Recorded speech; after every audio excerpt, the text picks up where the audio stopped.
In the quiet town of Eldridge, a group of 5 friends, Maya, Leo, Sophie, Dylan, and Jade, stumbles upon an old leather-bound book in an abandoned library while searching for inspiration for their Halloween party.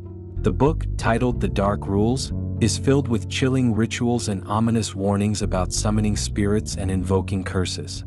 Intrigued yet apprehensive, they skim through the pages, laughing off the darker aspects as mere fiction. However, a lingering sense of dread hangs in the air as they jokingly decide to follow one simple rule from the book, daring each other to partake in a lighthearted game. The friends gather at Maya's house for their party, the atmosphere charged with excitement and anticipation. As the night unfolds, they propose a game based on one of the rules from the book. At midnight, summon a spirit by lighting a candle and speaking its name. They set up a circle of candles in Maya's basement, the dim light flickering ominously. The group takes turns reading from the book, their laughter fading as they become increasingly aware of the seriousness of their actions. At the stroke of midnight, they light the candles, holding hands and chanting the incantation. An unsettling chill sweeps through the room, and they feel an unseen presence in the air. After the ritual, they initially brush off the strange occurrences, a candle inexplicably extinguished, shadows flickering at the edges of their vision, as mere tricks of the mind. However, the atmosphere shifts dramatically when Leo, emboldened by the night's events, challenges the spirit to show itself.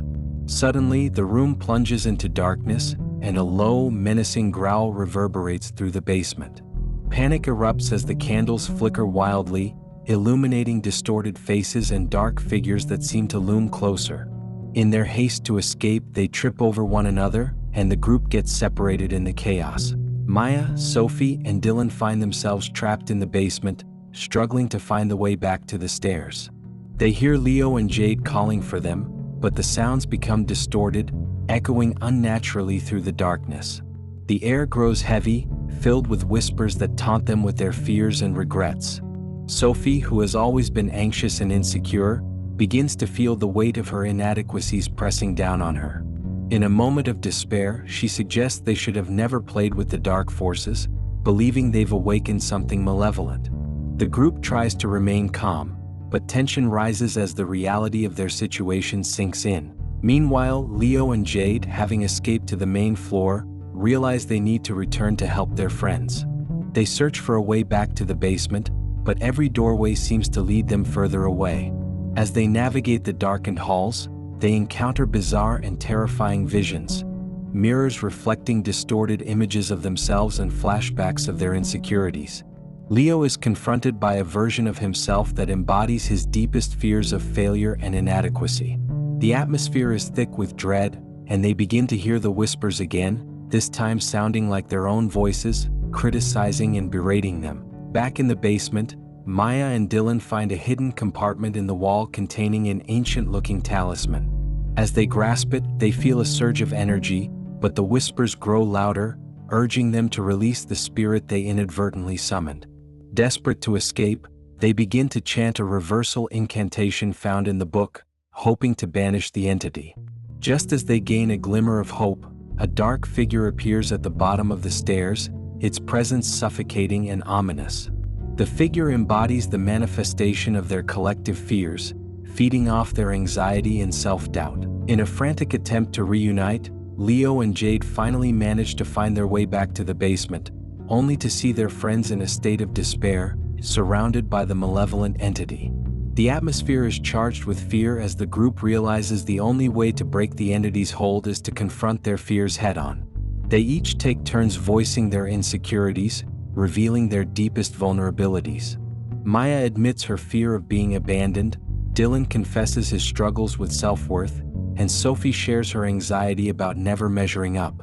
As they express their fears, the entity begins to weaken, its form flickering like a dying flame. Empowered by their confessions, the friends band together to chant the reversal incantation more forcefully, their voices uniting in defiance against the darkness. The entity shrieks in anger as the candles flicker violently, casting erratic shadows on the walls.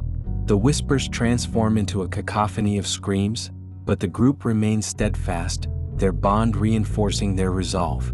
With one final push, They recite the incantation together, their voices echoing throughout the house. A blinding light envelopes the basement, and the entity disintegrates into a cloud of smoke, leaving behind an eerie silence. As the light fades, the friends find themselves sitting in a circle, surrounded by the still burning candles. They breathe a collective sigh of relief, grateful to have escaped the darkness. However, they soon realize the book is missing, having vanished in the commotion. The atmosphere feels different, as if the house itself has shifted. They decide to leave immediately, aware that their brush with the supernatural has forever changed them. As they exit, the oppressive weight lifts, but a lingering sense of unease remains. Outside, the cool night air greets them as they step into the world beyond the confines of the house. They vow to never speak of the night again, haunted by the memories of what transpired. However, as they part ways, each friend feels the echoes of their fears still whispering in their minds. In the days that follow, they notice subtle changes in their lives. A shadow at the edge of their vision, the sound of whispers in the dark. The dark rules may have been broken, but the dark energy they unleashed lingers, reminding them that some rules should never be tempted, and some doors are better left closed.